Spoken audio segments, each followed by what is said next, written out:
Good evening, everyone, and welcome to Cosmic Conversations. I'm your host, Sheila Seppi, and tonight we have a special guest, Neil Gaur, who's going to talk with us about ancient Egypt. He's going to share information about the mystery schools. So I just can't wait. And it's awesome to have Neil and to have you here too, Alan, because we always give you guys a shout out and thank you. Tell people to be sure to click like on YouTube, subscribe. And also, I want to thank Bridget and all of the Awake and Ascending crew. Bridget, thank you so much for, sending us out over the airwaves and sharing with so many people. We're so gracious. But before we get started tonight, and before I have Alan to introduce Neil, we have a special song that's going to come right up for you guys. Let's go ahead and bring Susie on. Hey, Susie, thanks for being here. Oh, this is so exciting for me. The music is easy. It's the technological difficulties that I'm getting used to. But okay, here's a song for you. I hope it does you wonders. The question is why? Why are we here? To say our hellos and goodbyes and then disappear. Oh, this beautiful life. What is it for? To learn how to master peace or master war. There's only one answer that matters. Even if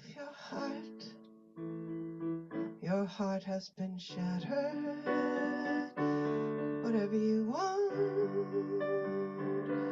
whatever you are after, love is still the answer. Love is still the answer. Oh, love, love, love, love. Oh, love, love, love. Oh, we all make mistakes. No, we're not perfect yet. I don't think God made us all from an accident. And the question that sits on everyone's lips is why should I pick myself up and start over again? But there's only one answer that matters. Even if your heart has been shattered. Whatever you want, whatever you are after, love is still the answer.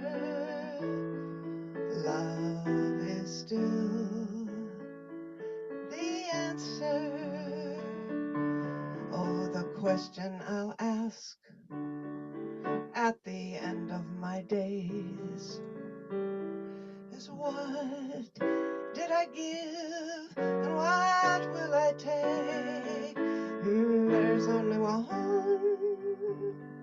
answer that matters. Even if your heart and your dreams have been shattered, whatever you want, whatever you are after, love is still the answer. Love is still the answer.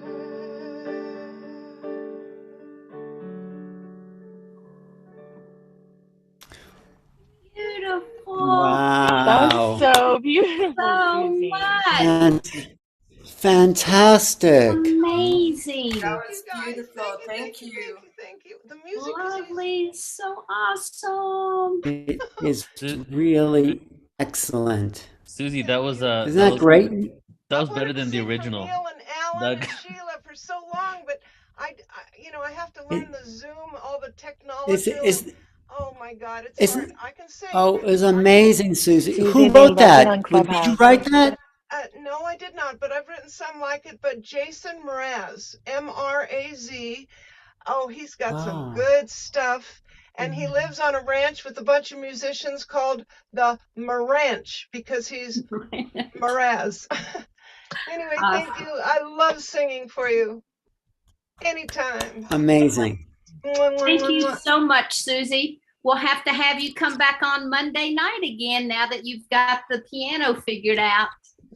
Well, when you said let's check the computer last time, my whole computer, but I did a cappella. We make it go. So thanks. I love you guys. Can't wait for Thank tonight. you. Mwah. You're so Thank you good. I so want to much. hear more, Susie. I promise. You know, I've heard you. I heard the original, and I gotta say I loved Susie's version so much more. Wow. You like It's, did it like was I so was like good. iffy on that song, the original one, but when you just did it, I mean, not to be offensive to the guy that created it, of course, but the way you just like did it and performed was just amazing. Thank you so much. Wow. It It was was it was touching. I felt it, like sometimes you just listen, but other times you feel it, and I could feel it through your emotion. Well, a lot of the time, this song has to sing to me, and once it sings to me, then it's real. And wow, there's a bunch of these Jason Mraz songs and a few of my own. I promise I'll sing to you anytime you want. I love you guys so much. I Thank want to you. hear you sing to me. Thank Yes, you. us, all of us. Thank Ellen, you're All so right. cute. So, yeah, we'll have to have Love you. Susie back on. So thanks Mhm. again, Susie. Thank you guys for being here. Now I want to go ahead and turn this over to Alan with New Realities. Alan, I don't know what can be said about you other than you are a master, a word weaver. You have brought so much information forward, and you're going to introduce another word weaver. You guys are really paving the way for a new consciousness to emerge on the planet. So thank you guys so much for being here. And Alan, it's all yours. Well, thank you, Sheila. And I feel like I'm a talent scout for the new age, for the spiritual set. I just found another one with Susie, and then you, Sheila, and then putting you together with Neil. We have formed a triumvirate in big original conferences, online conferences that have never been done before, which is a sort of merger of all our collective awareness.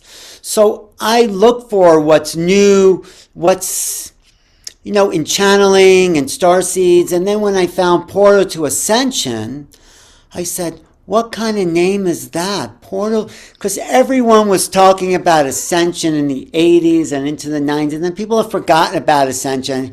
Here's this guy coming along with Portal to Ascension. I said, that is really a big undertaking. Who would call their forum, their platform, Portal to Ascension?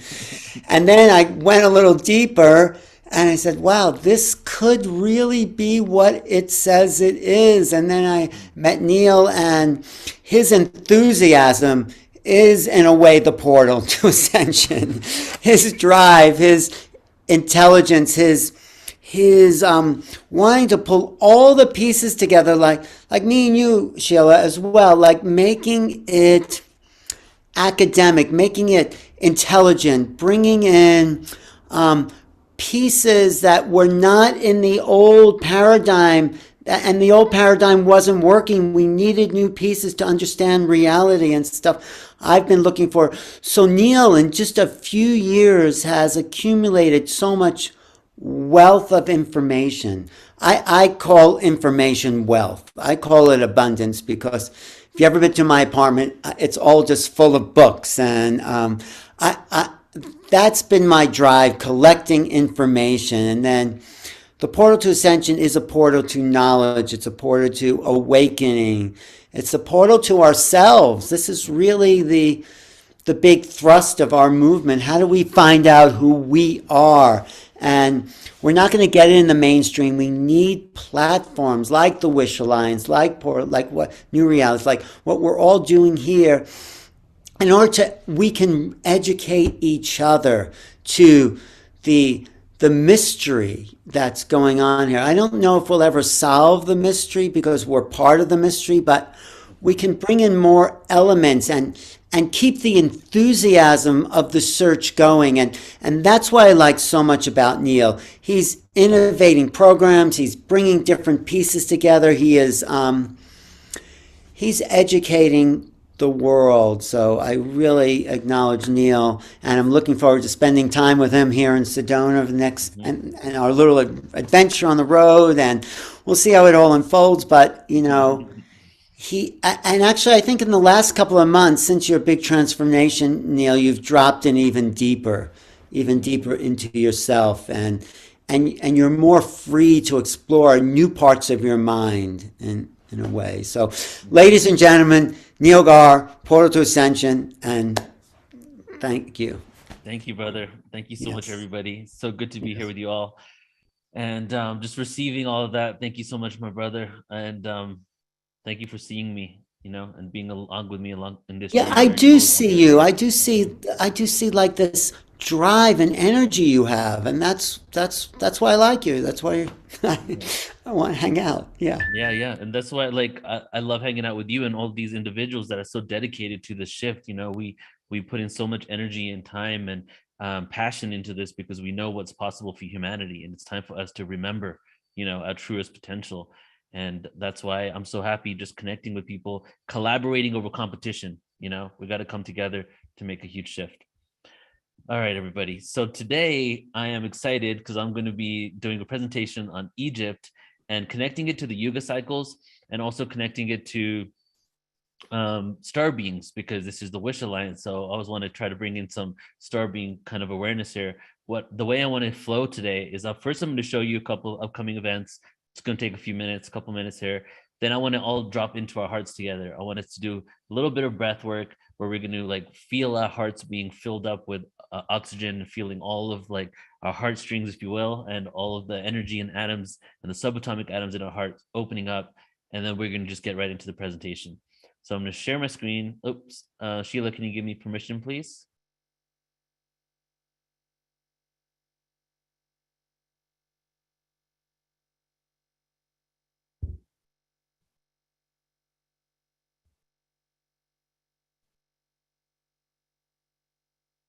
There we go.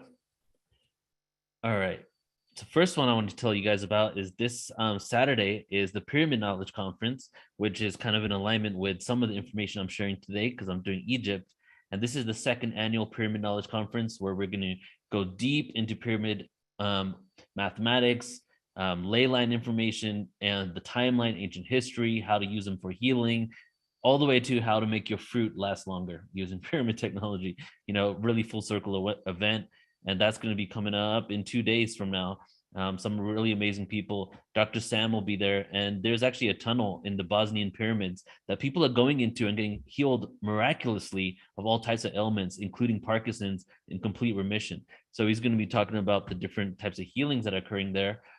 And then the next day, we're doing this free conference. On Sunday, April 3rd, we have this free event. It's called Psychology, Science, and Evidence Behind After-Death Communication and Near-Death Experiences. And that's going to be on Portal to Ascension YouTube. It's going to be on Zoom. We have 800 people signed up right now. So if you want to be in the Zoom room with all the energy of everyone there, you can sign up on the website. We'll also be on New Realities. But this has been on my to-do list for 5 years, doing an NDE conference. So it's just going to go next level. We're going to have therapists, doctors, nurses, all types of people, experiencers speaking about this and, going deeper into it. All right, so that's it for those events. Okay, everybody. So let's all just get comfortable. Really feel, I just literally drove for 10 hours and I arrived here 40 minutes ago, and I still feel good because I had a good sleep last night, and it was a great journey over here. But at the same time, after all that energy in the car, I want to drop into my heart personally, and I felt it would be a good thing for all of us to open up. Just be open to the information as we go galactic and cosmic with Egyptian awareness.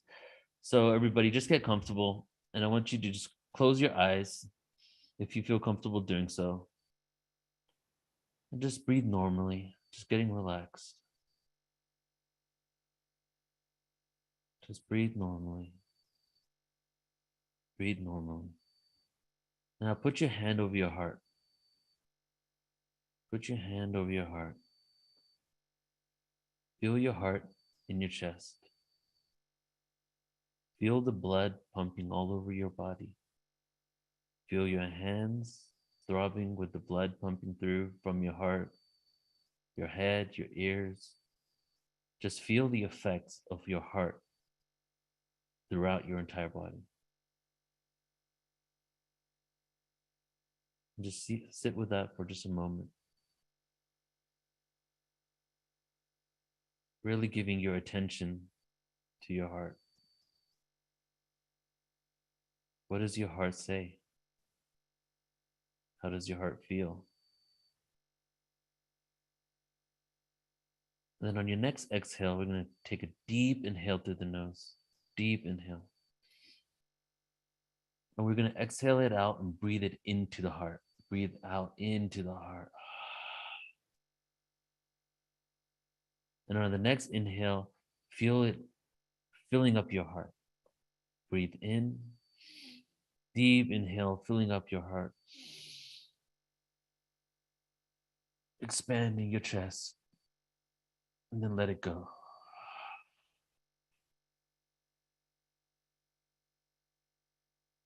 Another deep inhale into the heart, activating your cells and your subatomic particles in the heart. Holding it at the top of the breath for 3 seconds. And then letting go.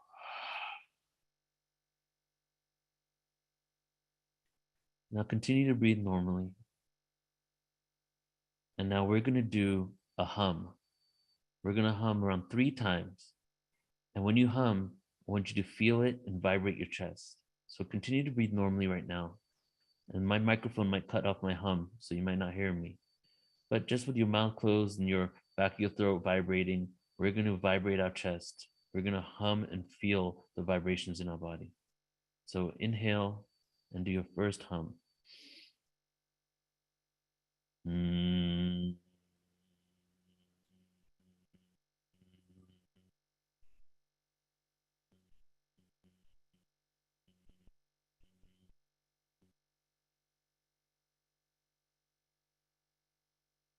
Another inhale.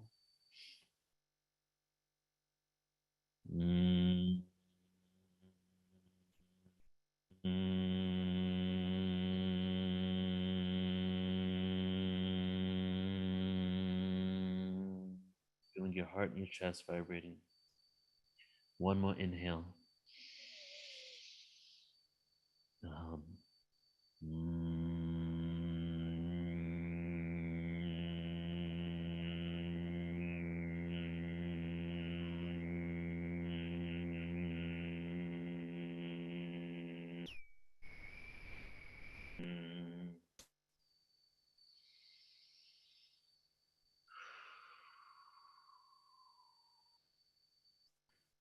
Now just be open to receive.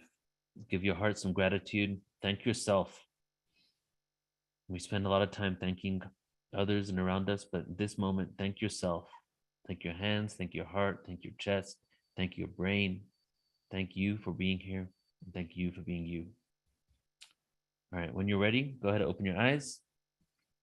And let's do this.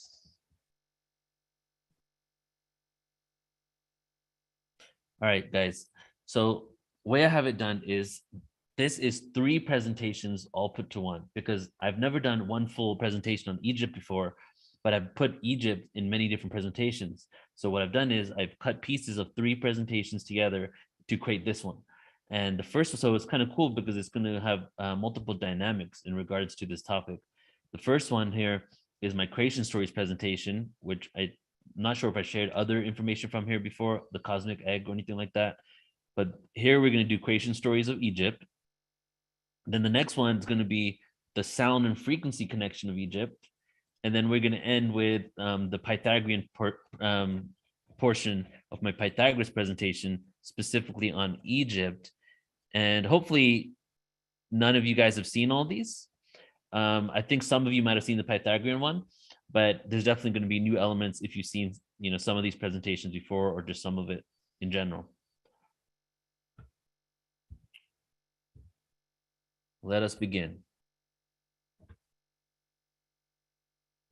So the way we're going to begin today is with the origin story of ancient Egypt. Let me just move this out the way. Okay. So in this presentation here, I went over 300 different origin stories just to try to draw comparisons and connections to see if there's any similarities in these ancient texts. And one of them, of course, was the Egyptian text. So before we get into all the other information, I think it will be a great opportunity to lay a foundation just to give you some context of ancient Egyptian / Kemetic wisdom and what they believe the story of their origin was, or the humanity on planet Earth. Before creation, according to Egyptian mythology, only darkness embraced the primeval ocean, out of which life would come. When the breath of life was strong and ready, the entity called Atum decided it was time for creation to begin. An island emerged from the water to support this divinity, who manifested itself in the form of Ra, the sun god of Egypt. On a primeval hill, Ra created himself out of the first gods, Shu, which is dryness and air, and his partner Tefnut, which is humidity, who would engender other gods to complete the cosmos, Jeb, the earth god, and Nut, the sky goddess. In turn, those two birthed the principles of life, namely Osiris, the perfect being, who eventually would rule over the rest of the world, which Ra was busy creating by naming the elements. Humankind came from the tears of his eyes.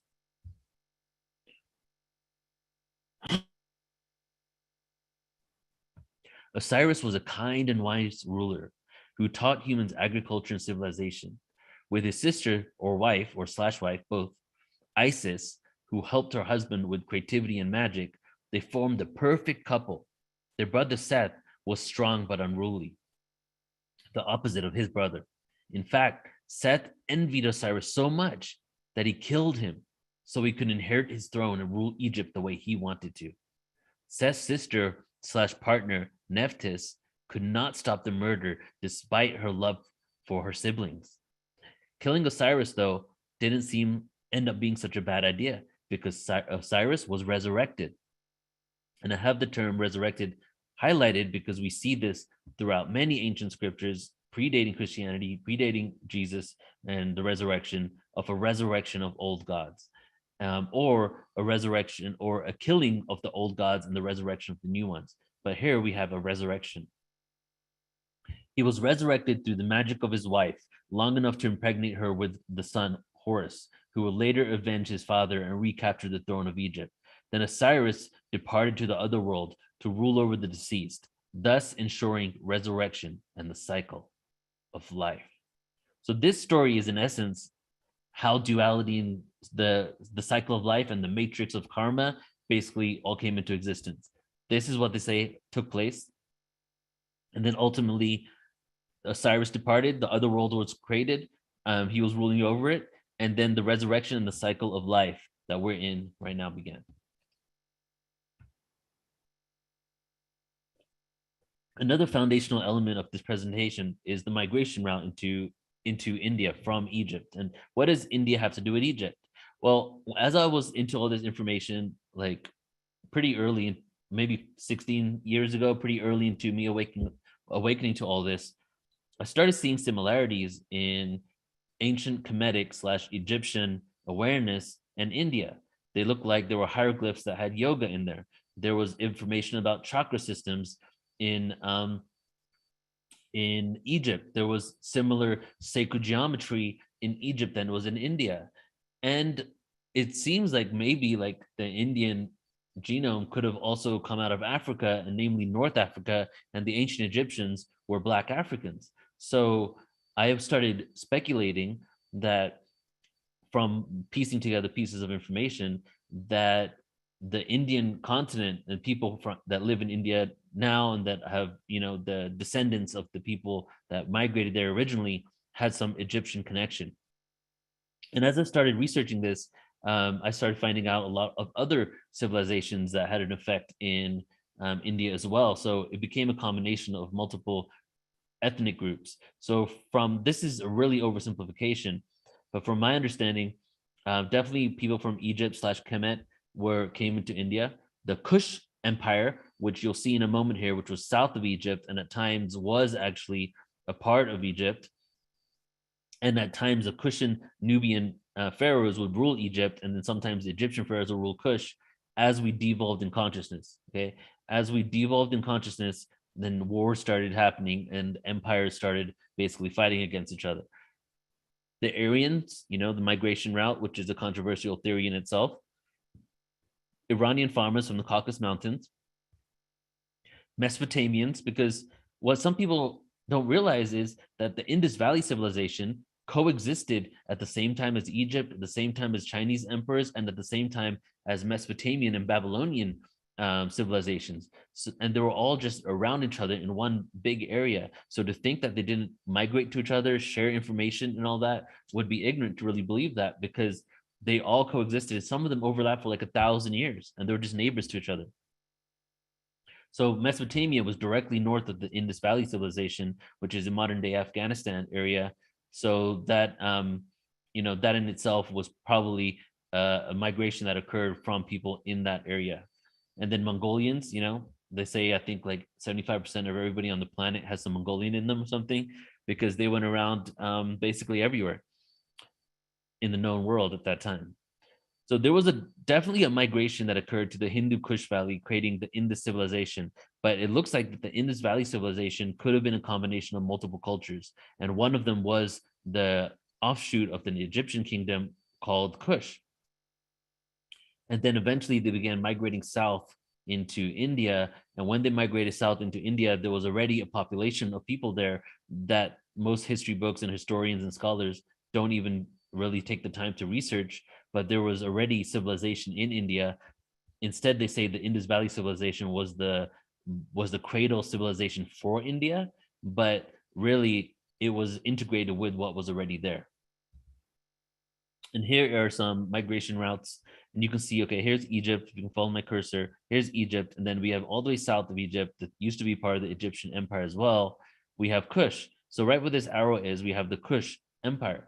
And this arrow right here, hopefully you can see this, is actually the migration route from Kush over the Red Sea, through Yemen, over here into modern day Afghanistan in this valley right here, right? But some synchronicities that I started finding out was that this area, all the way wrapping around the Himalayas at the top, is actually called the Hindu Kush Valley, right? So who gave it its name? Well, it's very synchronistic and interesting that these Kush people were living down here. They were, used to be part of the Egyptian empire and then broke away. They possibly migrated up here into the Indus Valley civilization. And then the name of the valley actually ended up having the word Kush in it. And the word Kush in Sanskrit and Hindi means happy. The first ever strain of cannabis was found in this area. And guess what the name of the strain of cannabis was? The first ever cultivated out of China, right? I'll give you the history of cannabis in a second. But out of China, the first ever cultivated cannabis was around 2,900 BC from this area in the Hindu Kush Valley. And the name of the strain was called Hindu Kush. So just the fact that there was a Kushan kingdom, and then all of a sudden we have the name here, and then we have the name also being used to describe the plant that was also in the same area at the same year that this place was founded, is a little too coincidental to be a coincidence. Cannabis was actually cultivated in China 20,000 years before that, and didn't really see a migration out of China of cannabis until 2,900 BC into this area right here. which is why Shiva has cannabis in his drink, bhang, you know, and hashish and cannabis in general has been a part of Hindu culture for thousands of years. And here you can see again a map of the Egyptian Empire and the Kush Empire. So again, this whole area was Egyptian Empire. The Kush and Egyptian kingdom split from each other. And then Egypt was at war with Kush. Kush was losing the war. They escaped. They went into Indus Valley civilization. And then, boom, here we go, Indus Valley civilization. So here is the last migration route. And this is where it was. We've probably heard of Mohenjo-daro, but Mohenjo-daro was actually only just one city. The capital of the Indus Valley civilization was Harappa. And this whole area was larger than Egypt, larger than the Chinese Empire, and larger than Mesopotamia, right? The Sumerian and the Babylonians over there. And not only that, we cannot find any evidence of a hierarchical structure. No evidence of a hierarchy. So this gets into, let me just do a little Google search here for you guys. Yuga cycles.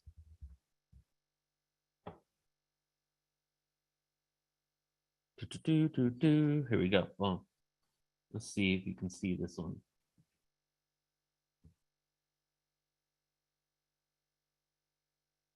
Got to get the right dates. Okay, boom. So we get into this area right here. Man, I want to see this better. Okay, here we go. All right, Yuga cycles, evolution and devolution of consciousness. Okay, so we see the Indus Valley civilization popping up around 3000 BC, 2900 BC at the Dwapara Yuga. So this is the Yuga cycle when we fell from the Silver Age to the Bronze Age. This right here is the Dark Ages that we just exited in 1700. So it looks like in Treta Yuga, most of the civilizations were actually attempting to mimic a not so hierarchical structure, you know, where there was more equality. As we started devolving from the Silver Age, getting closer to the Bronze Age, hierarchical structures started getting created. We enter the Bronze Age, and now we see the heyday of the cradle of civilization. We see a lot of activity in Egypt, in China, in Babylon, Sumer, you know, Mesopotamia area. And then we see armies being built, and we see buildings being branded after their craters. But the Indus Valley civilization that popped up around just before this is the mature phase. So around 3100, 4000 BC was right at the cusp, at the shift from one cycle to another. So my theory is that the IVC, the Indus Valley civilization, was actually an experiment of how to maintain Treta Yuga, Silver Age consciousness when we're in the Dwapara Yuga, Bronze Age consciousness. The rest of the civilizations entered the Bronze Age. The Indus Valley civilization was a migration of all these individuals that attempted to live in the old ways, which included a whole different idea of hierarchy and more like facilitators and equality.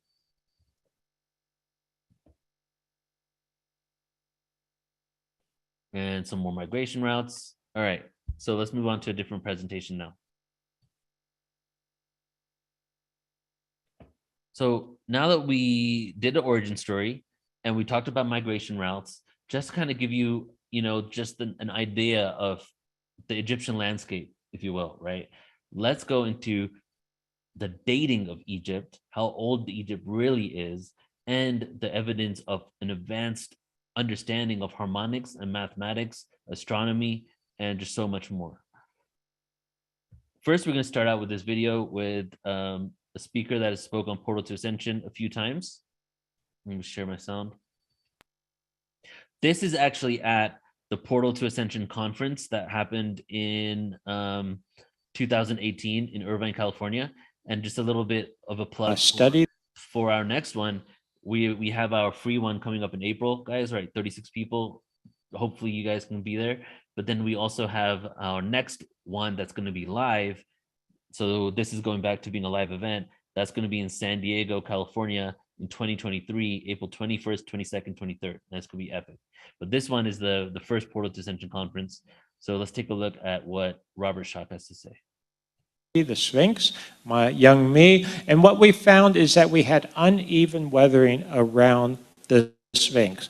What this suggests, doesn't just suggest, I mean, it's very evident to me, The Sphinx was actually carved out initially on 3 sides. Then it was later fully carved in the back. This level of weathering, which is much more shallow in the back, is compatible with and compares well with the subsurface mineralogical changes, so that's what I'm talking about when I'm talking about subsurface weathering, that we have for other Old Kingdom, dynastic, 4th dynasty tombs and structures that are supposedly contemporaneous with the original Sphinx. Does everyone follow?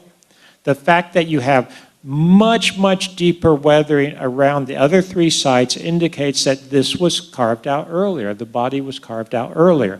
And actually what happens when you look there is that initially, you see how you have the older weathering here? The Sphinx was only carved down to this point approximately initially, so it emerged out of the bedrock, and then I believe in the 4th dynasty, about 2500 BC, they were not carving the Sphinx originally, they were recarving parts of it, including the head, sometime in dynastic times, along. So what he's saying there, you probably picked it up, I'm just going to reiterate it, is that when we're told it was being created, the evidence in geological studies shows that that was actually when it was being probably recreated, and it was much older, but whoever, you know, ended up shifting it and changing things up a bit, attempted to take credit for the whole thing. The back, etc. So initially, the Sphinx actually emerged from the bedrock, which is interesting because in the age of Leo, about 10,000 BC, when the Sphinx sits due east. At that time in the age of Leo, what rose on the horizon due east on the vernal equinox? The constellation Leo. And when you view it from this vantage point, arguably it rises that way with the rump. You see how the rump sort of attaches to the horizon initially as it comes up? So the whole video is on the Portal to Ascension YouTube. So what he's showing here is that it looks like it was from geological studies. Rabashaka is a geologist. It looks like that this was much older, and or maybe around 10,000 to 12,000 years ago. And also, the Sphinx had the face of a lion on it at first. And the reason why was it was actually facing the constellation of Leo. When's the last time that we were facing the constellation of Leo, the Sphinx? 10,000 years ago. Wait a second, that predates the Sphinx to almost 6,000 to 8,000 years older than we've been told, older than the Sumerian Empire even. We've been told the Babylonians and the Sumerian information, the Mesopotamian information was the cradle of civilization. Well, with this, it seems that maybe, well, definitely, because this is actual science that you can't really disprove, you can just ignore, that Egypt was actually around much longer. And taking a pause and going back to the yuga cycles, let's take a look at what was actually going on at that time. So we got around 10,000 years ago, we're around here now. Whoa, we're all the way in the spiritual age, the Satya Yuga, the golden age. So 10,000 years ago takes us somewhere here. It takes us in the descending cycle of the golden age. At the end of what? Oh, the end of the Younger Dryas. Also, what happened then? Oh, the end of the last major ice age, when there was a great flood on the planet that every single ancient scripture basically talks about, that either was an asteroid or a solar flare, something along those lines, but those are the two highest probable things that occurred, and that mainstream science has already accepted that around 10 to 11,000 years ago, there was a cataclysmic event on Earth that basically made that basically contributed to the end of the last major ice age that created a huge flood on Earth. Now we have the story of Gilgamesh, we have the story of Noah, and then so many other cultures. Almost every culture has a story about a great flood that occurred. But where was this? This was actually in the golden age, when they had more of a connection to spirituality and consciousness, when the veils were thinner. So not only did this occur on the planet, resetting a lot of information and awareness, the consciousness was still at a very high level. So Egypt started getting created around that time, maybe even earlier. And maybe it was, well, when I show you in a little bit, it most likely was a civilization where the structures and the information was put there in order to remind humanity of who they are in case there's another global reset. And we'll get into why I think that's real. So as they were devolving in consciousness, now we have, okay, so let's say 13,000 years ago, fall of Atlantis, the end of Atlantis. Egypt could have been being created at the same time, because some scholars and researchers say that Atlantis fell in 3 cycles, not at just one time, 3 different stages. So it's not like it just sunk and everybody died on the continent. Many of them had gone around the world, reseeding civilization, one of which was Egypt. What did Egypt look like around 13,000 years ago? Well,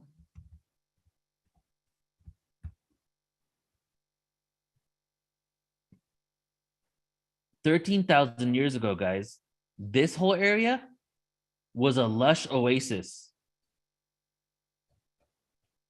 This area from here all the way to here, Portugal area, all the way from here, Antarctica, all the way to North Africa, or to Central Africa, was frozen. Why? Because they were in an ice age. The only moderate climate with lush, beautiful temperature around the whole world was the strip around here, going through the Sahara Desert, going through the Indus Valley area, going through Mexico. So when this was an occurrence, it was the perfect place to go and start actually creating civilization. It was a very livable area at that time. And now, because of the fact that it's the desert has had an effect, unfortunately, preserving a lot of these structures. All right. So also, there are actually, and you can find the information on this on the Pyramid Code on Netflix, where a lot of my colleagues, people we've had on Portal to Ascension, are on this, including Robert Schoch, is that underneath the pyramids on the Giza Plateau, there are aqueducts underneath it. When we do geological studies to see how the positioning of the Nile River around 10, 11, 13,000 years ago, right around the time this will happen, when we start doing geological studies for that, we realize that the Nile River was actually on the other side of the pyramids in the Giza Plateau, that through geological shifts, it's now in a different location. What would happen is that every now and then, I'm not sure what seasons, but during specific times of the year, the Nile River would overflow. And when it would overflow, the water would actually enter the aqueducts at the bottom of the pyramid. And you can see kind of like an example here. Let's say underneath what this tube is, there is aqueducts. Now, when the water goes into the aqueducts, there are actually copper rods in the aqueducts, basically just stuck into the aqueducts, going up into the pyramids. So what is occurring here? Well, the water goes underneath the aqueducts, creates an electrical current. The electrical current gets picked up by the copper rods, and then the copper rods takes that energy, that electricity, into the pyramid, into a hollowed out tube. And then in certain chambers, it's speculated that sounds and vibrations would come out based on the electrical current utilizing the natural frequency of the earth. This also goes with the whole theory that the pyramids were actually some sort of power plant, some sort of energy generating device, rather than tombs, which I feel probably everybody in here already doesn't believe that story. And there were pharaohs that used them as tombs later on, and then started creating their own pyramids for tombs because of the antiquity of how amazing pyramids are, and the fact that that whole structure connects you to the divine. But these original ones definitely weren't created for, just to bury the dead. So what are some possibilities that sound was used in Egypt? There's a papyrus that was found in Egypt from around 2600 BC. It states that the pyramid of Giza was created in 20 years. The pyramid contains 2.3 million individual blocks of stone, meaning one block would have to be laid every 5 minutes of every hour, 24 hours a day for 20 years. Well, what's the problem with that? Each block weighs at least 2 tons. That's 1,764 pounds of stone being laid every day for 20 years. So this is one of the reasons why people think that the pyramids weren't just created by slaves or or just chisels and ramps, right? So some people say that, well, especially if these pyramids were created in this golden age of consciousness, who knows what kind of technologies they were able to tap into utilizing their own body avatars. Levitation is a possibility, or they weren't built in 2600 BC and there was some other technology, right? The Egyptian language as well was created in a way to emphasize certain frequencies.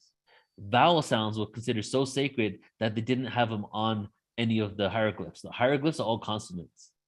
Sound frequencies generated by aqueducts, like I just showed you as well. So that one's just talking about the one about the aqueducts and the power, the electricity going to the pyramid.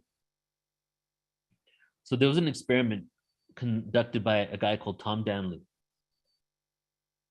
It was in the king's chamber of the Great Pyramid and in the chambers above the king's chamber that suggests that the pyramids were constructed with a sonic purpose, just like many, many ancient structures in the world.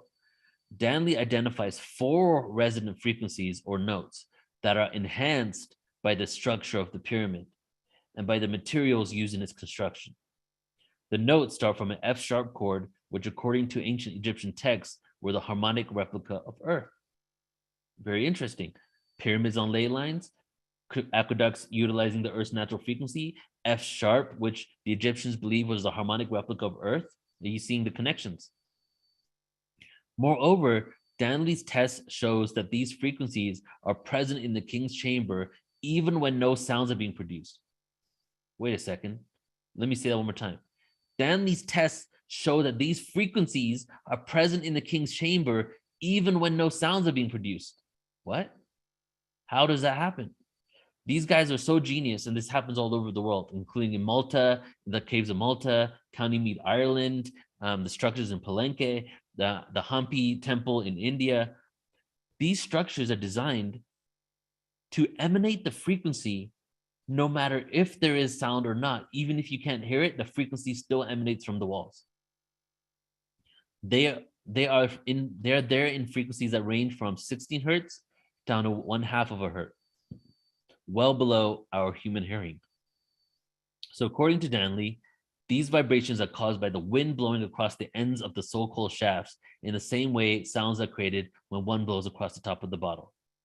So just the wind, they knew how to create structure that would emanate a specific frequency, 4 frequencies in this case, and that the wind itself would make that happen.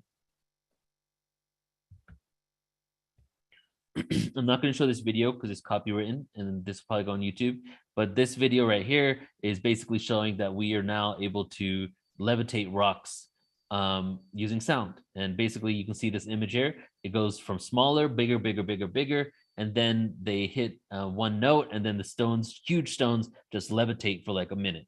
Or the video's not that long, but it levitates for the whole time the video's on.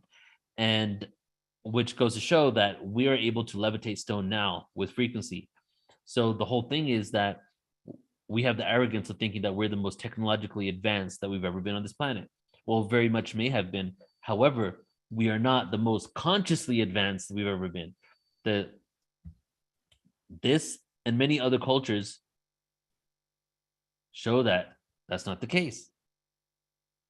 This is just one cycle of time. You know, Maya talk about it, Chinese, Kabbalistic text. So just because, you know, I used to think like we were more technologically advanced in the past, and it could be, we could have had space-faring civilizations, Atlantis could have had that, you know, who knows? But technology advancement, guys, doesn't have to be the same as consciousness advancement. Because when you get to a level of consciousness advancement, certain technologies are no longer needed. There's certain things that you may want to do at a lower level of consciousness that you don't even want to do or care to do at a higher level of consciousness. So, and there's technology that we have externally that we're able to do things internally without having to have an external device. One of them might be making rock more malleable and being able to create certain structures, making rocks lighter, you know, many different things as well. Okay, now here's another video of Brian Forrester, who also worked a lot with on Portal to Ascension, and he is here in the Red Pyramid of Egypt. Just to show you that everything I showed you there isn't a theory. This is all real, and we're proving it. Here we go. The Red Pyramid. We're going down the shaft, and we're going to go into these incredible rooms, which are acoustic chambers. Forget about the idea of tombs, think sound, and vibrational technology. So this is actually inside, about 20 feet, more than 100 feet to go. Okay, now we're maybe a third of the way in, and Yusuf Awiyan, the dark figure, is about to come past me. Okay, maybe halfway down now, and the heat is already starting to pick up in here, as well as the heat generated by anticipation and awe. Okay, so we're at the bottom of the descending passageway. It's got to be 90 degrees Fahrenheit in here right now. And now we're going sideways.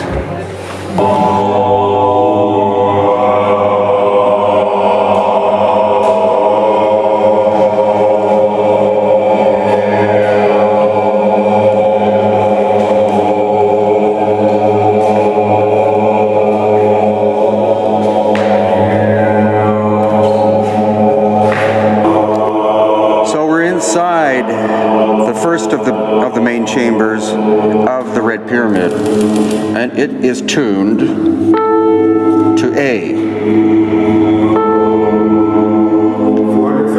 That seems to be the sound that it likes the best. So I've just walked through a short tunnel into the second of the chambers here, and the sides of them taper in with these almost baffle-like stones.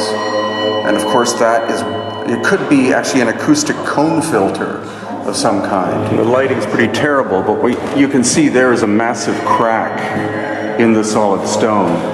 And that's part of the theory, again, that this was an energy generating device, as were some of the others of the pyramids on the Giza Plateau, and that they actually became overloaded at one point, partially exploded, and then shut down. And as hard as it may be imagined to believe, we could be talking about that explosion occurring about 12,000 years ago at the end of the last ice age.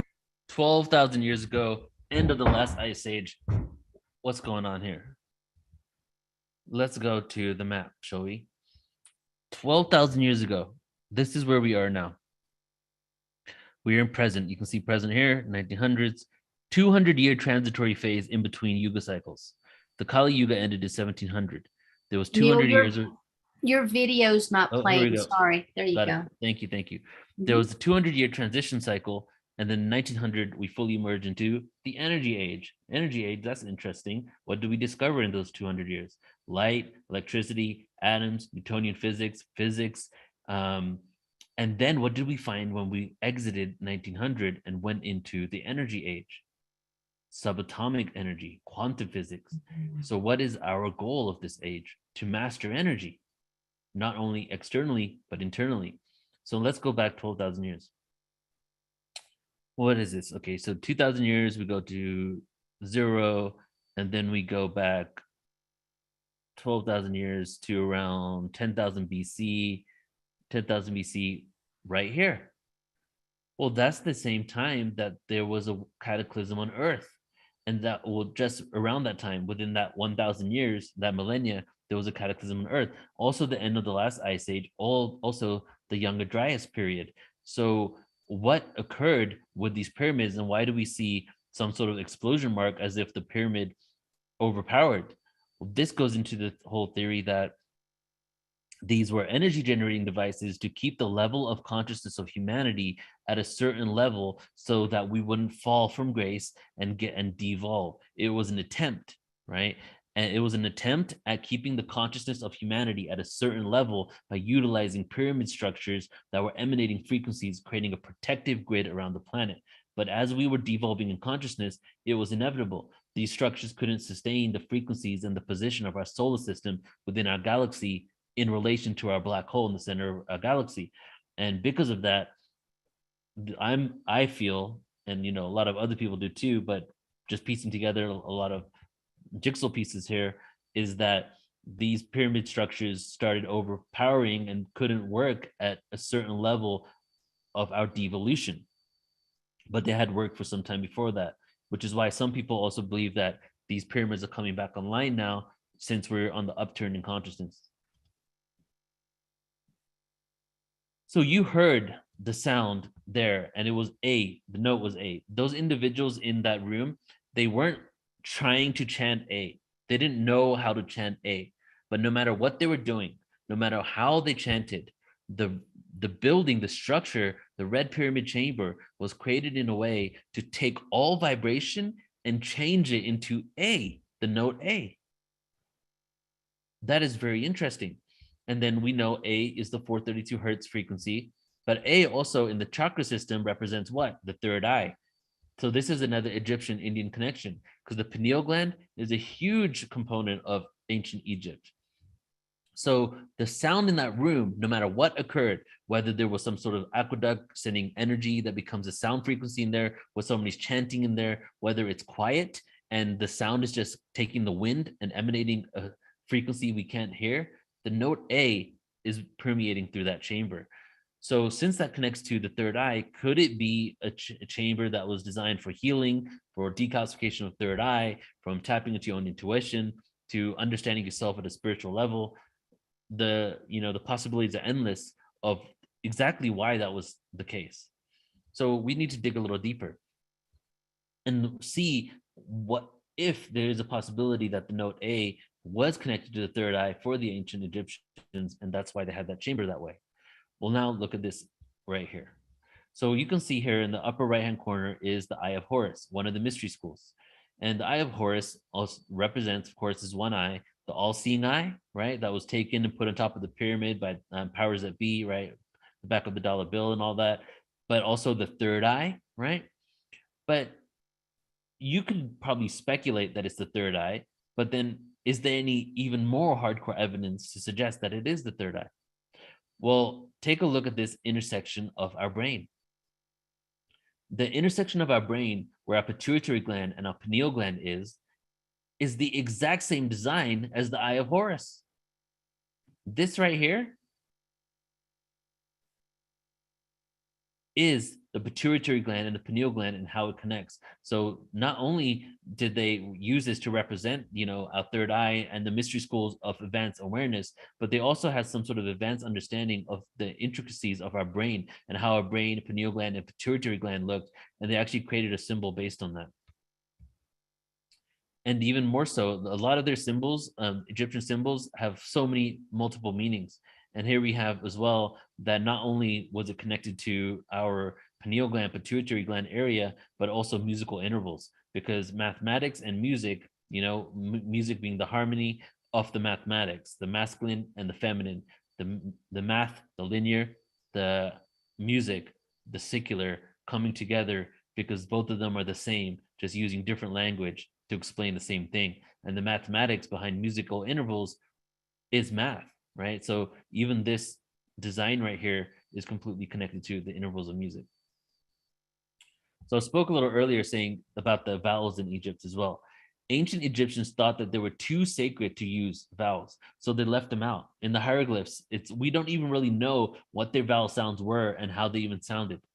The vowels got introduced within Eastern cultures, variations of chants and healing for spiritual ascension later down the line. 1,000+ years after we started doing written language, we don't even see vowels introduced. So vowels were not introduced when we started documenting writing and ourselves and our experiences on Earth. And I say this time around, because if you refer back to the yuga cycle thing that I showed, if we've gone through these cycles multiple times, we could have stopped communicating with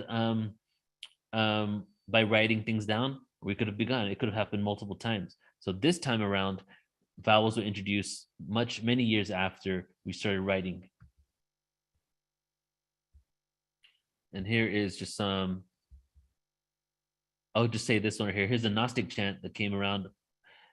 This one is, I praise you, I call your name that is hidden within me. And, you might know that the name of God is basically vowel sounds, right? Why is that? Well, they were very sacred sounds. These vowel sounds connect you to your chakra system and to other levels of consciousness. And when I chant vowel sounds, A-E-I-O-U. You should try doing that. And here is the name on the Gnostic chant. I-O-E-A-O, I-O-E-A-O, I-O-E-A-O. This is from the Gospel of the Egyptians, and then the other Nag Hammadi texts. We see this too. The long vowel chant in the Gospel of the Egyptians spells out I-E-O-U, a sacred name of God, according to many. And to show you as well, when we see the word Kemet, because we'll get into that in a moment, but Egypt was actually called Kemet. The name didn't change until the Greeks changed the name. And the Ankh as well, the vowels were not written down. So Kemet was actually written down KMT. Ankh was actually written down NKH.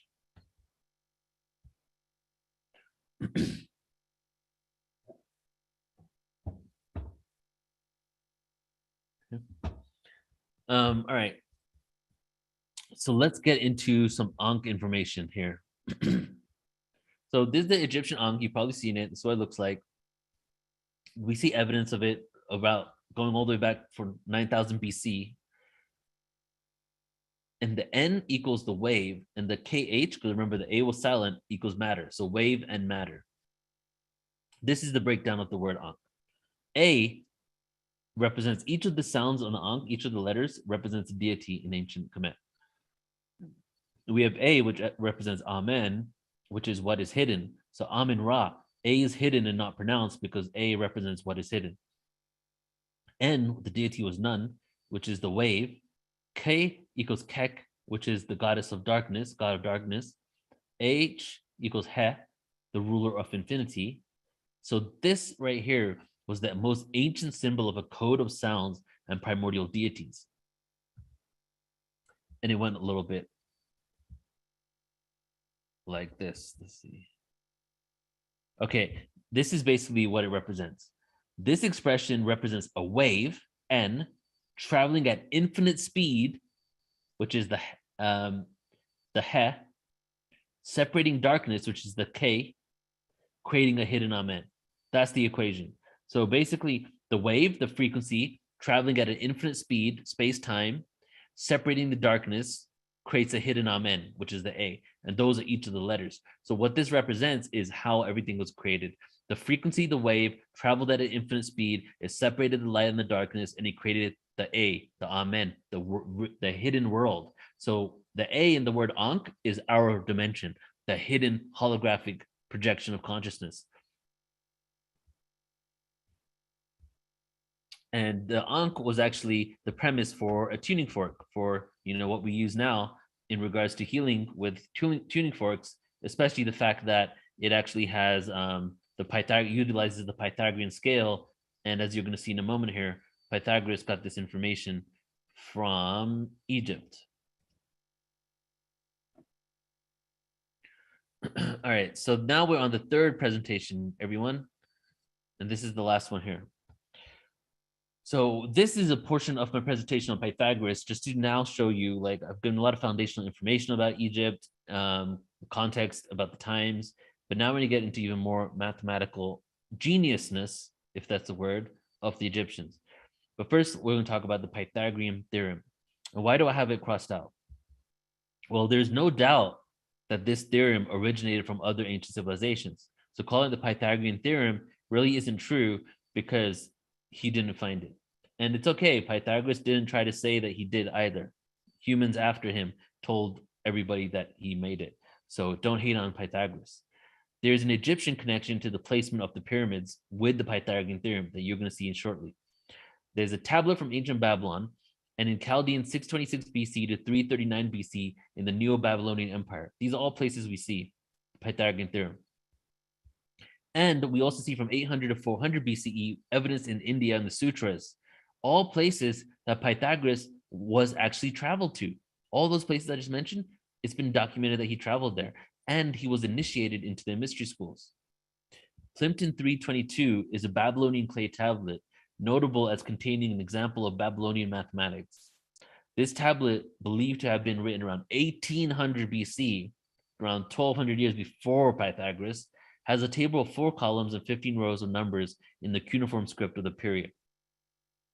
This tablet lists two of the 3 numbers in which are now called Pythagorean triples, integers A, B, and C.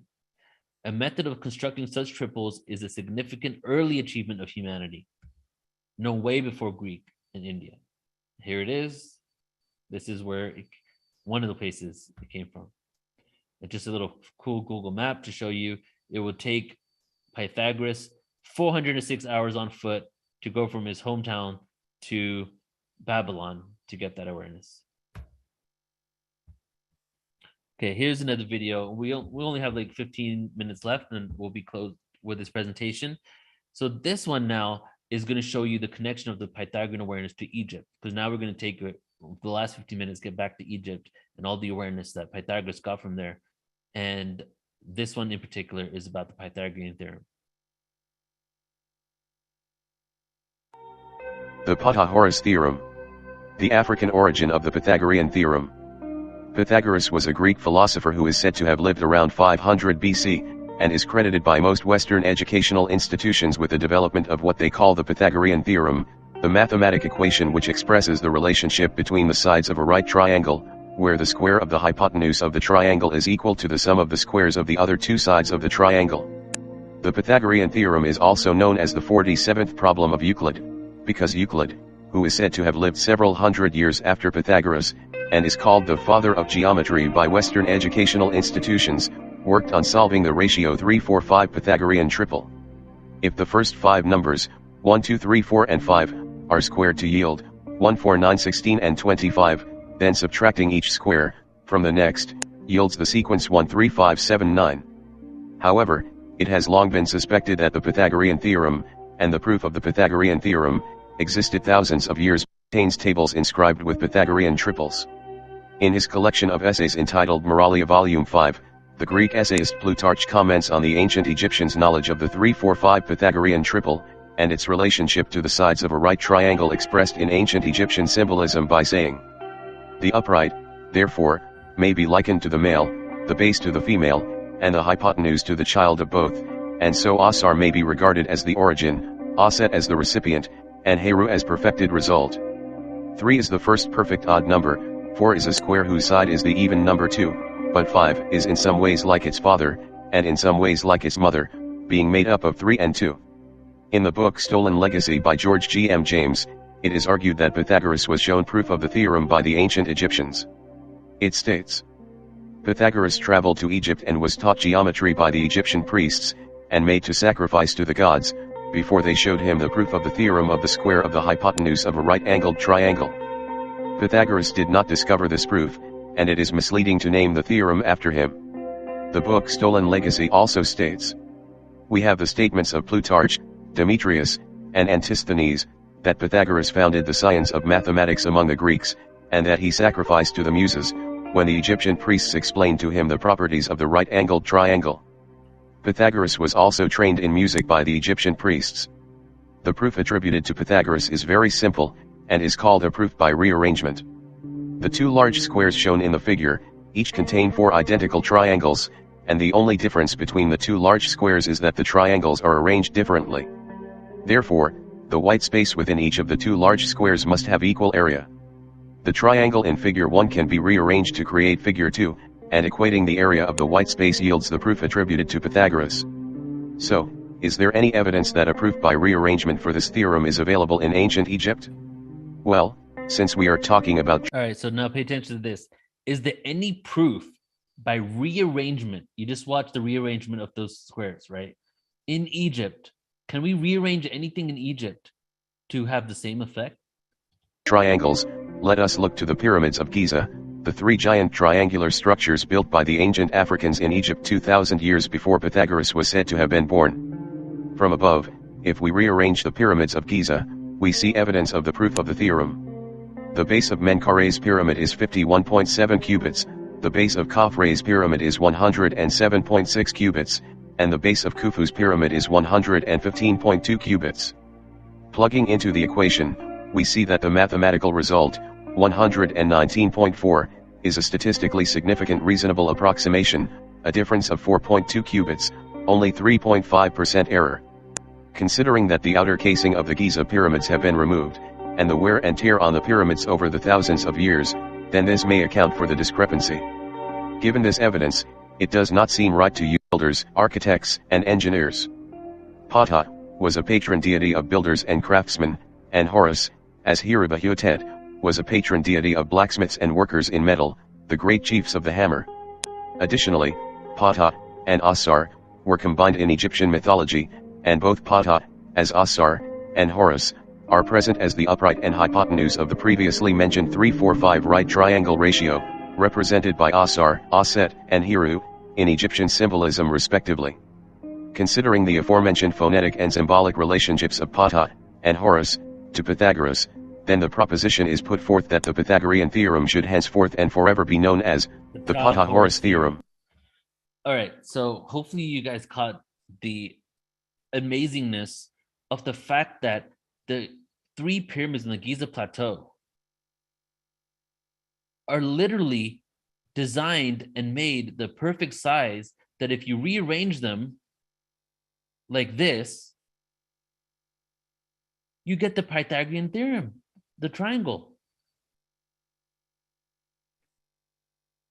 That's how advanced and intentional everything in ancient Egypt was. What is so important about this a squared plus b squared equals c squared? Well, this is a really foundational equation for the creating of structure and rebuilding civilization and society. It's been permeated throughout the Roman Empire utilized it. You know, the Vatican Church took this secret for themselves. The Masons, the stone Masons, took this awareness around the whole world and started creating society. Why was it that the stonemasons were the only ones allowed to go from country to country, even though it was more like empire to empire back then, freely with the guidance and the support of the Knights Templar? Why? They had the secret. The secret was how to rebuild civilization. Where did a lot of them get this information from? Egypt. So this goes to one of my theories about this whole thing is that Egypt was created in a way in order for, if we ever had another cataclysm again, humanity got wiped out, we got reset, we lost our advancement, you could go to Egypt and figure out how to rebuild society, what the circumference of the earth is, how far we are from different star systems, including Sirius. The amount of blocks that were used in the building of a pyramid was also intentional, right? Like in one of the pyramids, the amount of stones and blocks created is the exact same distance from Earth to Sirius B, the star system Sirius B. So in light years, that is. So it's just really, really advanced awareness that they had there. And Pythagoras definitely went to Egypt to take, to get a lot of this awareness. The rich black soil of the Nile River gave Egypt its ancient name Kemet, or also known as the Black Land.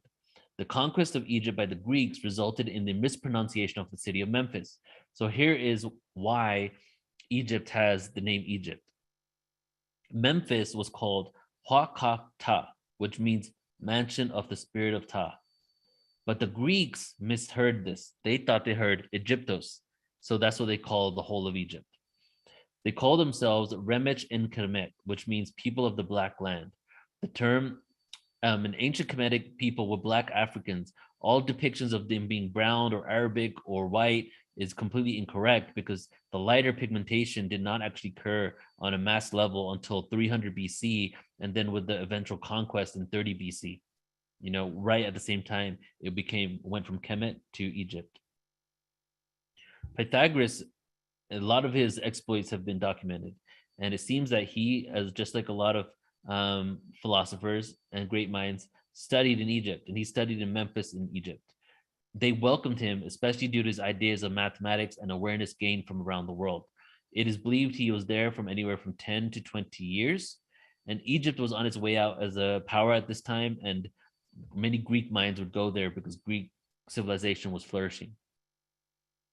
The pre-dynastic period in Egypt is the time before recorded history, from the Paleolithic to the Neolithic age, and on the rise of the first dynasty, which is around 6000 to 3150 BCE. Okay, and this is conventional awareness. We now know that Egypt is much older. Look at these dates. Pre-dynastic Egypt, 3000 to 3150 BC. Well, does that connect to the cycles of time? Well, actually it does. Look at this. Around 6000 BC was the beginning of the Silver Age. Around 3150, 3100 was the end of the Silver Age, the beginning of the Bronze Age. So it's interesting to note that these shifts in consciousness and the changing of the old gods to the new gods were in complete alignment with what other cultures were saying, whereas the transition phases from one cycle of consciousness into another. So Pythagoras learned a lot of information at the mystery schools. There was a deity there called Seshat, who doesn't get enough recognition, I believe, and she was conventionally accepted around 3150 BCE to 2613 BCE. So we already have the 3100 BCE, which is the beginning of the Bronze Age. So she was in worship around the Bronze Age, and this was going from the Treta Yuga to the Dwapara Yuga. So she was began to be worshipped at the shift in one consciousness level to another one. But we see Thoth being worshipped all the way back to 6000 BCE, and probably before that. And we see him even being worshipped all the way to the Greek conquest. Seshat is not considered as important in Kemetic history as she really was, and this is probably due to the patriarchy that kicked in as we devolved in consciousness. So Seshat and Thoth, who are they? You might have heard about the Emerald Tablets of Thoth. We just released 2 videos on our YouTube, youtube.com/portals to ascension, on the Emerald Tablets of Thoth, if you guys want to know more about that. But they call him Thoth the Atlantean. Well, Seshat was also a counterpart of Thoth, came from the same place. So technically, they were both the Atlanteans. They were known as the gods of writing, astronomy, mathematics, geometry, medicine and botany, weights and measures, architecture, knowledge, and science. All topics that Pythagoras just happened to be interested in. Seshat and Thoth were male and female counterparts. She invented writing and he basically taught it. Seshat had what was called the number cults because she was the number person, right? And was bringing down all this information of the advanced mathematics of the cosmos and all creation. The old gods started becoming less popular, and Seshat and Thoth rose in power in worship. Seshat was actually the one who instructed Thoth on how to teach humanity. It seemed that she received either some divine revelation or ancient wisdom, maybe from Atlantis, on these disciplines, and Thoth was the instructor. So it's interesting to see that a lot of people talk about the Emerald Tablets of Thoth, but Seshat was the one who channeled this information. She taught Thoth how to teach humanity. And then we became patriarchal. And as we became patriarchal, then all of a sudden, Thoth was given exclusive credit and Seshat was completely ignored. And you can see here more of the genius of these individuals. Look at Thoth's shaft, right? Thoth's shaft right here. The tilt of Thoth's shaft right here is the exact same tilt as the tilt of the Earth's axis at 23.5 degrees. And in between, right here, there's a 6-degree difference between his first shaft right here and the second one, the staff. First staff and the second staff. In between these two is 6 degrees, right? So we got 23.5 degrees connected to this right here. We have the Ankh right here put up to somebody's nose. We have this symbol here that looks like kind of a Masonic symbol. And then we go into the Masonic symbolism. Here's the most commonly known, right in the middle, Masonic symbol. We actually have the tilt right here of the Earth's tilt and the staff of Thoth in this symbol. This upper part right here is actually at 23.5 degrees. Other side, 23.5 degrees. But not only is that the tilt of the Earth, but the pyramids on the Giza Plateau are also at 23.5 degrees. So there's some consistency of not only telling us all the other information about civilization, how to recreate society, but also telling us what the tilt of the Earth's axis was. And the difference between the inner part of the symbol and the outer part of the symbol right here, you can follow my cursor, is 6 degrees, the exact same as those staffs. Like, what is going on here? And even this, what does this remind you of? This Masonic symbol. You may have seen this symbol before and not really understood or figured it out. But as you can see when we saw the Ptah Horus video, these are the bases of every pyramid on the Giza Plateau, creating what? The Pythagorean triangle, symbolized by what? The Masonic order, who came from where? The stonemasons, who got this secret from who? Pythagoras. Boom. Egypt, Pythagoras, mystery schools, understanding this awareness, taking it to Italy, hijacked by the Romans, given to the free stonemasons. Stonemasons become the Freemasons. Freemasons become the Illuminati. Boom. And now we're here today. And this symbol right here is let no one ignorant of geometry enter my door. That was above Plato's school. And he was a huge Pythagorean. And here again, like even the dollar bill, right? On the pyramid on the dollar bill, 23.5 degrees. Hidden in plain sight. We have the Temple of Seti at Abydos. No symbols anywhere, no hieroglyphs anywhere, except the flower of life. The Vesica Pisces.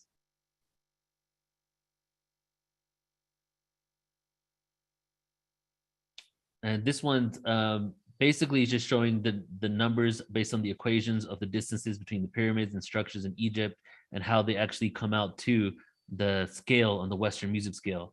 256 equals C, 192 equals G, all the way, 432 hertz equals A.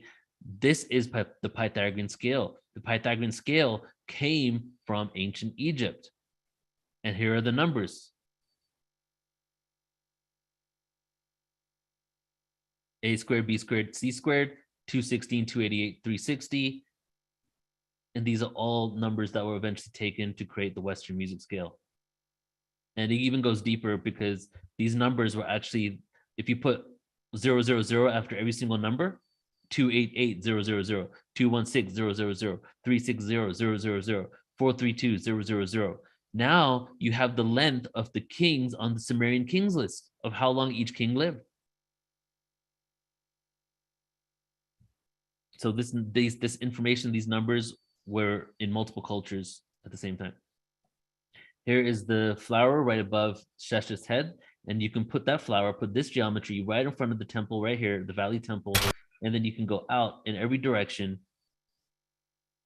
And it just so happens that there's a 14-degree difference between every single petal on the flower. Go out, summer solstice. Go out, pyramid. Go out, autumn equinox. Go out, pyramid. And here's a better view of this. Put that star right there, the Valley Temple, go out every direction. Now another element, if humanity gets reset, how to tell time, how to know when the solstice is going to be, how to know what dates it's going to be on, how to create a calendar for future humans. And I think I'm going to leave it at that. Yep, that's it. All right. Wow.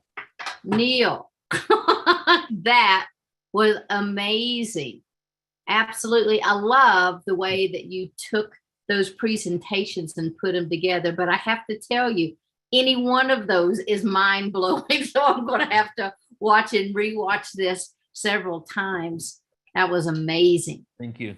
Let me check and see. I know we have so many people. Well, I have a question, Neil. When you compare the yugas in there to the cycles in the Egyptian history and the time, it's also related to the precession of the equinox as well.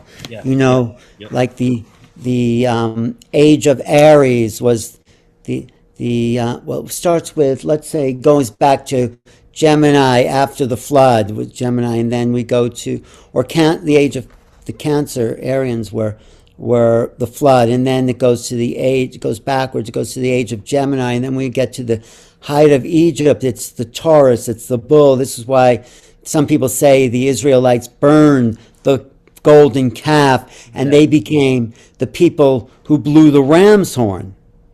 you know, for 2,000 years. And then we get to Jesus, the Piscean age, from that 2,000 years of the Ram. And then we get to the Piscean age, and now we're moving into the Aquarian age, which is a kind of recycling of all the occult wisdom, really. So Yeah, there's exactly. that. Yeah. Mhm. Anyway. But the great job. I didn't see all of it, but it was great. You really, this should be like a textbook or something too. You could actually I was write. thinking the same thing. It's like, gosh, you need to transcribe this. This should be a book.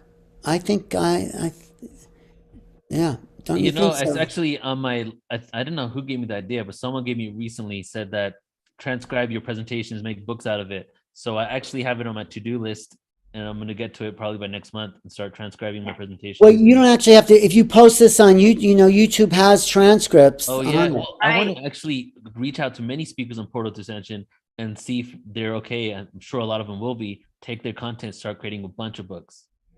Yes. Yes. Yes. I think that was That's amazing. Alan when we were having a conversation mentioned that Probably, you yeah. should make that into a book. Yeah. Yes. Yes. Awesome. Mhm. Yeah. Well, Thank you. wonderful. Let's go ahead and see if we have any questions from our viewers. Looks like Gary wanted to say something. My new good Yeah. friend Gary. I don't see. Up there, I Gary. see Susie's hand. Gary. Oh, I see Gary. Anyway, Let's see, Gary, if you've got a question, go ahead and ask. Yeah, I didn't have a question. I Oh. don't know how that popped up, but Oh. I I just enjoyed thought, that presentation though, Neil. That was excellent. Thank you. It was great. Thanks, brother. yeah. Okay, Susie. Well, I love Neil so much, and I kind of like when I listen to Neil, I do it kind of like Phil Gruber. There's so much content that I listen to it a bunch of times and I slow it down, and I've got like 10 pages of notes for every few minutes that he talks. I mean, Neil, it's so concentrated in it, but it's such a high frequency. It's just like just listening, there's downloads happening to us. So blinking grateful, so grateful. Thank you, Susie. Okay. Thank you, Susie. Awesome. Hey, Bridget, how about our Awake and Ascending family out there? Do they have any questions? I don't have any yet, but I think everyone is integrating all of that amazing information, Neil. That was so deep and so good. But they usually take a minute, you know. So now that they've heard us talking right now, they're probably thinking of questions, and it'll be in the room chat soon. Right. Thank you for Thanks. checking on us. You know, one of the notes that I had made, and one of the things that fascinates me the most, when you were talking about the chambers and there were sounds that were emanating, regardless of what the sound was, it came back to that A frequency. How did they do that? That's what I'm How did they saying. do that? It's, well, a good example would be the good comparison would be the temple in Hampi, India, in which there's something called the musical pillars of the Rangtapa. Every one of them basically sounds like a different instrument: drums, string instruments, piano instrument, but all they are just pillars with stone inside. The British went there hundreds of years ago, and they cut open one of the stones in order to figure out how they were created, and all they could just see is just like, there's nothing in here that symbolizes it should do that. So there was just a whole other level of understanding of architecture, you know, and basically mastery that we are only now rediscovering or haven't even really discovered yet. What do you think, Alan? You know, I was at the Temple of Shikara in northern Egypt. Someone, Susie, shut up your sound for a second because your backdrop. Yeah. So in Shikara, there's a step pyramid, but there's a platform about 100 yards away from the temple. But if you whisper in one corner inside the temple, you can hear it on the platform like someone standing next to you. It's just this conductivity they understood about sound that was just phenomenal. And it's still there. That technology is still present in the stone. So, Neil, we got to organize a trip to Egypt next year, okay? All right, let's map it out in the next 2 weeks. Well, yeah, I have a friend here who's connected, and maybe everyone on Wish Alliance can come with us. So Yeah. that'd be great. Integratron has that same sound phenomenal. Where? Integratron. Oh, yeah. Yeah, the Integratron. Yes, Yeah. yes. Yeah. So Sheila, Okay. we have a couple of comments. Okay. First, Jim says, Egypt road trip, yes, kind of thing. He's like all excited. It's all caps. You know our Jim Fairley.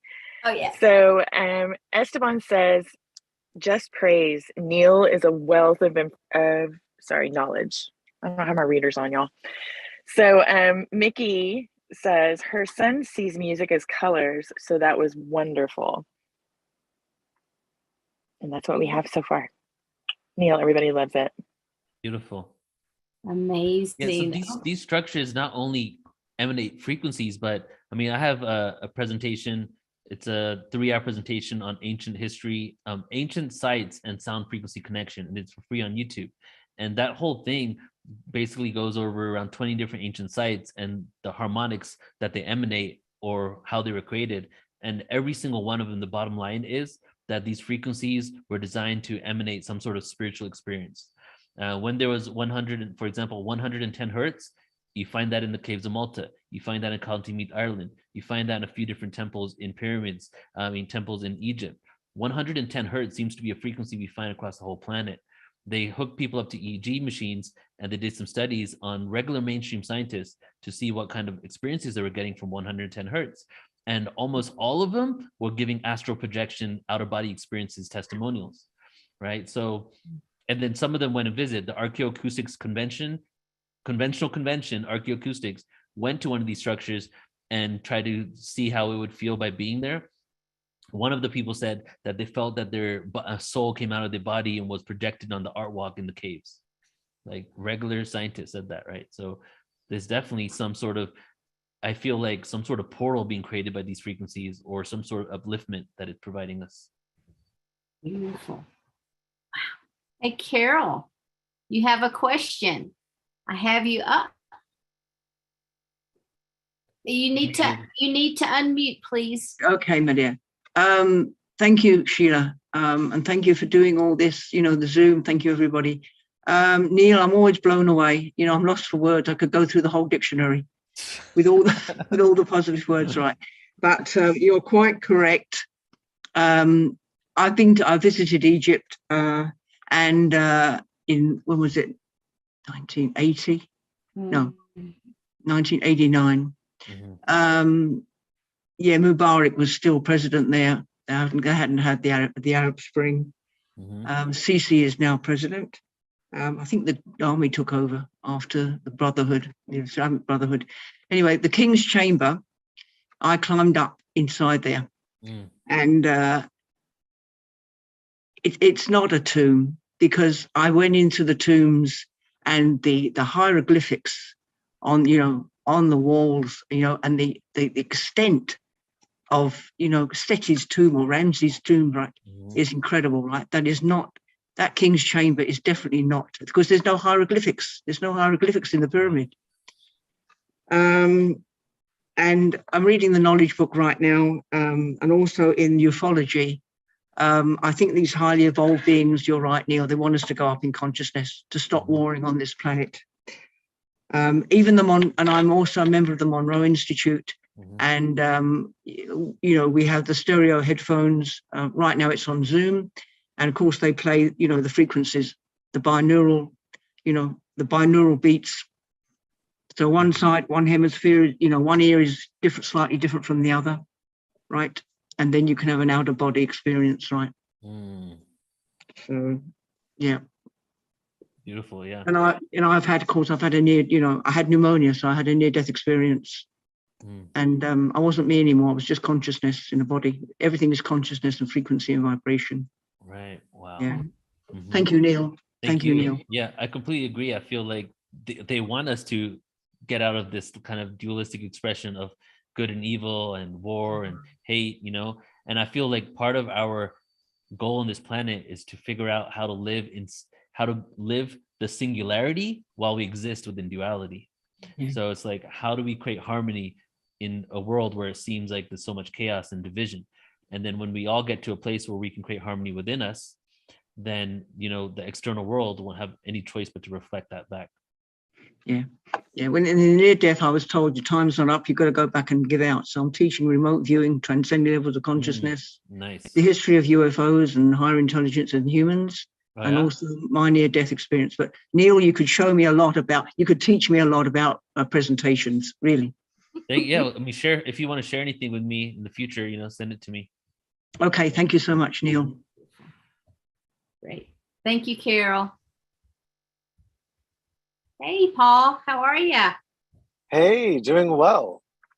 So glad to listen to this great presentation. I had to pull over because I wanted to comment.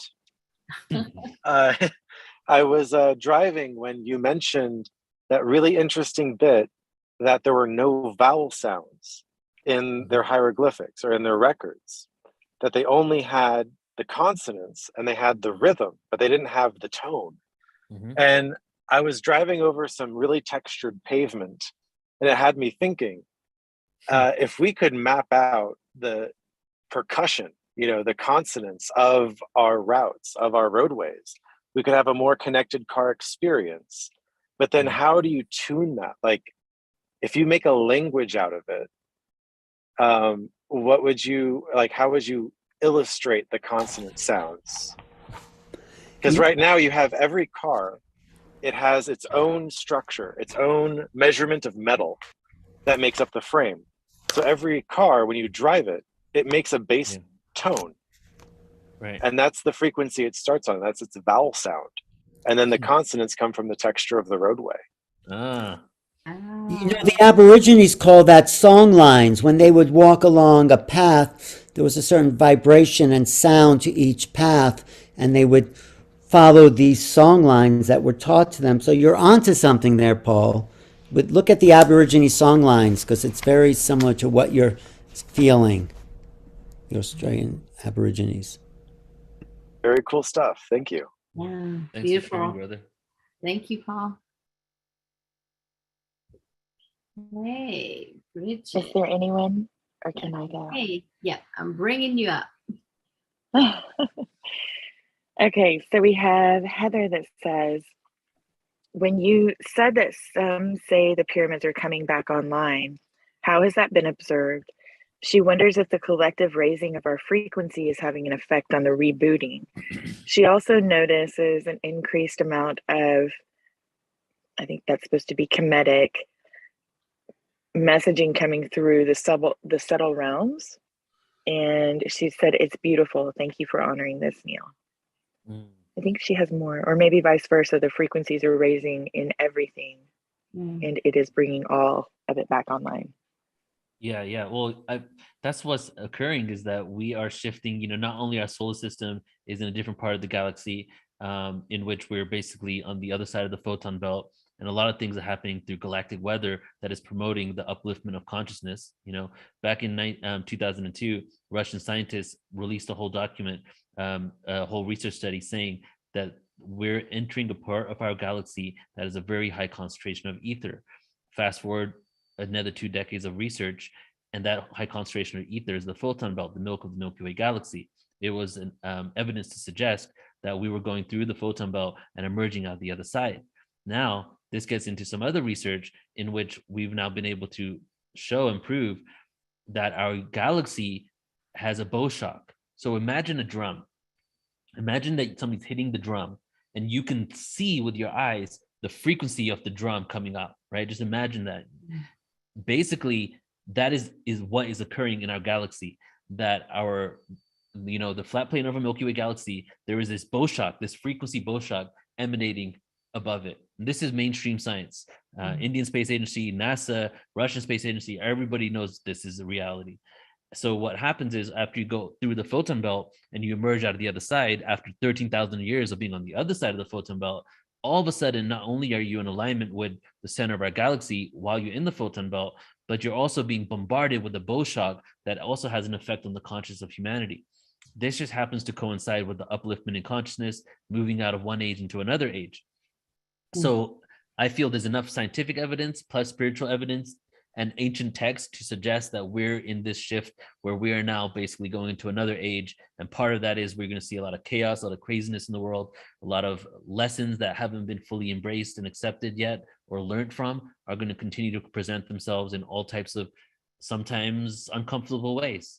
And as that is occurring, forget about the external technology coming online. We're coming online, you know what I'm saying? Like our consciousness is coming online, our DNA is being activated, our brains are starting to work at a different level now, we're being born differently, right? All this is happening. So now to answer your question about Egypt, the reason why I say some people say this is because I don't firmly know if it's real or not. But I have seen the people that basically have done imaging of infrared imaging of pyramids where there's light basically coming from it and you can see the power grid on it. So some people are saying that the power grid never stopped and it's always been on a low level, and the energy that is being emanated from there that they're able to pick up with different types of cameras is actually just because it's always been activated at a certain level.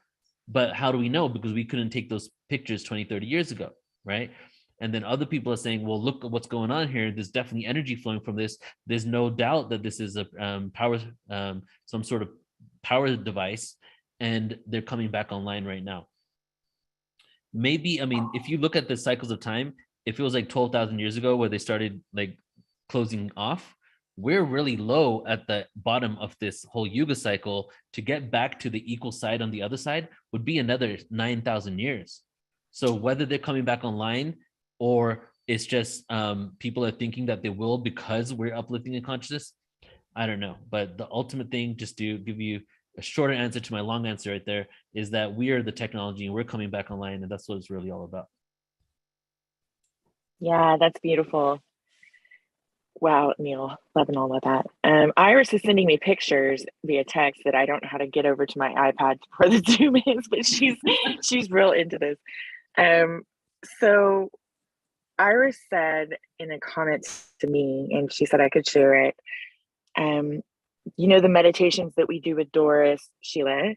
I don't know if you know, Neil, we have a couple that are our friends that produce these amazing meditations. And there's one of them that takes us up to a ship. And she said in one of the crafts meditations with Doris, as we were going up to the craft, she got a glimpse of the 3 pyramids and they were fully aligned with the stars. So she wanted to share that in kind of a synchronicity with what you were talking about. That's beautiful. Yeah, we didn't even begin to talk about the alignments of the Egyptian pyramids with the stars, Orion's belt. You know, we see that everywhere. Next Mayan presentation. culture. Yeah, I know, right? Beautiful. You have any more questions or comments, Bridget? We have a lot of thank yous, a lot of, I think Mickey said it makes sense. We are all frequency. Just a lot of people that are really enjoying it. And I think everyone is really integrating all of the information. Neil, you know that's a lot. You've been collecting that for a long time. So I think it's amazing. It feels really good in the room though, I will say. Thank you. Thank you. Thank you. Okay, Susie has her hand up again. After I hang up, I always think of everything I forgot to say. Neil, I'll tell everybody else. If you watch Portal to Ascension, you will find things on sacred geometry and frequencies and how each sacred geometry has a frequency. And as a musician, my whole thing is, how do I get to be a higher frequency? And Carol said the Monroe Institute, all of these things. I'm telling you, there's the sounding bowls. Neil has stuff on Portal to Ascension about sounding bowls. There's sacred healing through sound and frequency. I think there should be a new song, Frequency, Frequency, Frequency. Thank you, Neil. You're so awesome. Thank you, Susie. Thank you. We've got one more. Yeah. Juliana asks, is there a connection between the pyramids and the Schumann resonance? So It's okay. So I don't 100% subscribe to the Schumann resonance being a frequency that gets affected by the level of consciousness of people on the planet. Only because this last year I saw a lot of scientific evidence to show that the Schumann resonance actually responds to different things on the planet, including lightning, including galactic weather, solar flares. So I think it's a combination of many things. With that being said, I do still feel that the Schumann resonance is a natural frequency that keeps us healed and aligned. And what's occurred is, as we started becoming more industrialized, we created houses, we created socks, shoes, cars, carpets. We started naturally disconnecting from the Schumann resonance. And since we've done that, we don't have the natural frequency that keeps us healed and aligned, which is why ever since the Industrial Revolution begun, we have exponential sicknesses that we have no cures for. And it's because we're disconnected from that. Now, the reason why you're asking that is because I spoke about F sharp, the Egyptians talking about F sharp being the natural frequency of Earth. And then Schumann resonance that changes, it's not always the same frequency, is also, some people have said, is C sharp. But those three things don't really go hand in hand there. If F sharp is the frequency of Earth, C sharp is the frequency of Earth, but then the Schumann resonance also changes in frequency, So just to answer your question, I'm not 100% sure, because I do think that these pyramids and these structures were put on ley lines in order to harness the natural frequency of the Earth. But whether that was specifically the Schumann resonance or if there was another type of frequency because it was on a ley line, that I'm not sure about. Thank you. Mm-hmm. Thank you, Bridget. Hey, Lonnie. Okay, I'm probably one of the most unknowing about this topic of anybody you have ever seen, okay? but something, okay, when you were showing that diagram of the spiritual age, the mental age, the energy age, and the material age, and you called the mental age the silver, the Dwapara, the bronze, the dark ages in between. There is something before, which is the Satya age and the spiritual age. What is that? I mean, what color reference does that make there? Does it have like a golden light? The golden age. That's the golden. Yeah, the Satya Yuga is the golden age. The Treta Yuga is the silver age. Dwapara is the bronze age. The Kali is the dark age. And as you can see, the higher in age, the longer it is. And the way it works is every age is twice as long as the last age. So the Kali Yuga, it connects us together here back to back. But then the Dwapara Yuga is twice as long as Kali. Treta is twice as long as Dwapara. Satya is twice as long as Treta. Also, in every age, the lifespan of humans increase by 2, as long as with age. So in Kali Yuga, the lifespan is 100 years.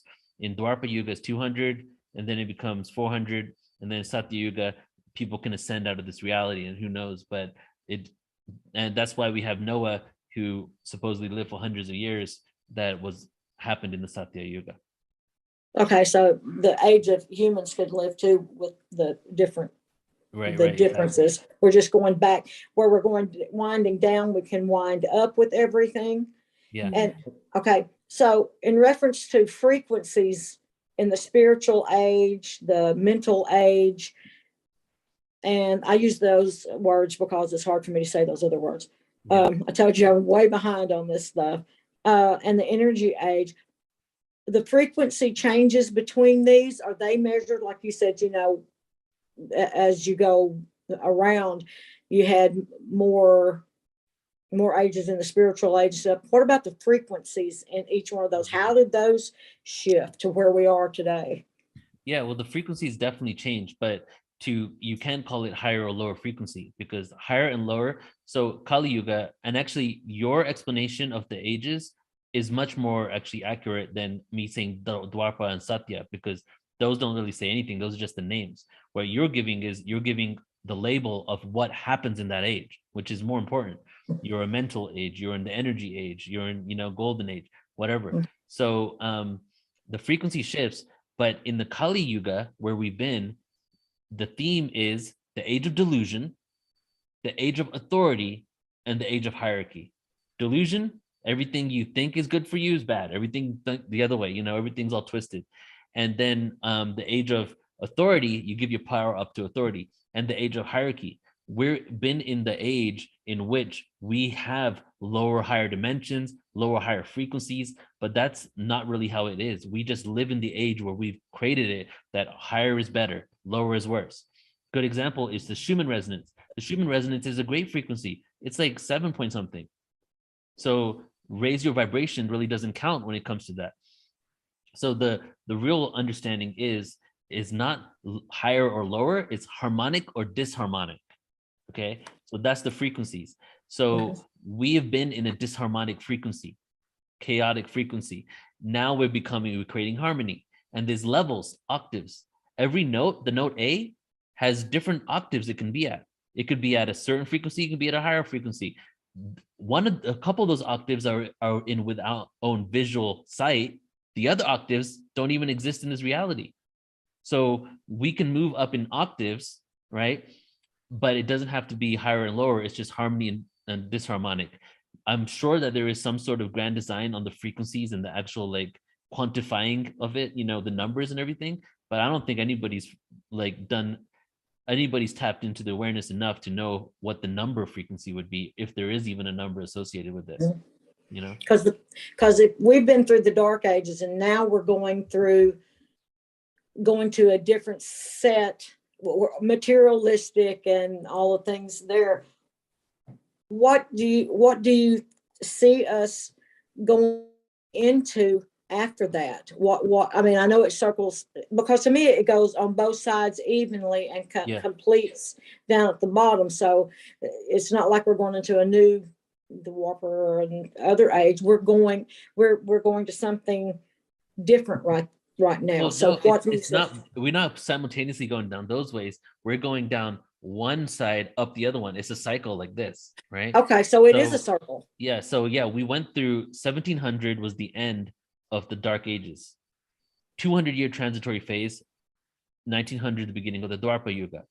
The theme of the Dwapara Yuga is the age of sovereignty, the age of individuality, and the age of energy. So what happens in the beginning is what happens in 1700 and even more so in the 1900s? Well, individuals became more important than governments. In many, some may say that's not entirely the truth, but they want you to believe that. But at the same time, the individuality became a huge thing. Sovereignty became a huge thing. So we're at the beginning phases of mastering our sovereignty. So the whole thing is that right now is backfiring as well, because we're so like grabbing onto the individual. Sometimes we're foregoing the collective good.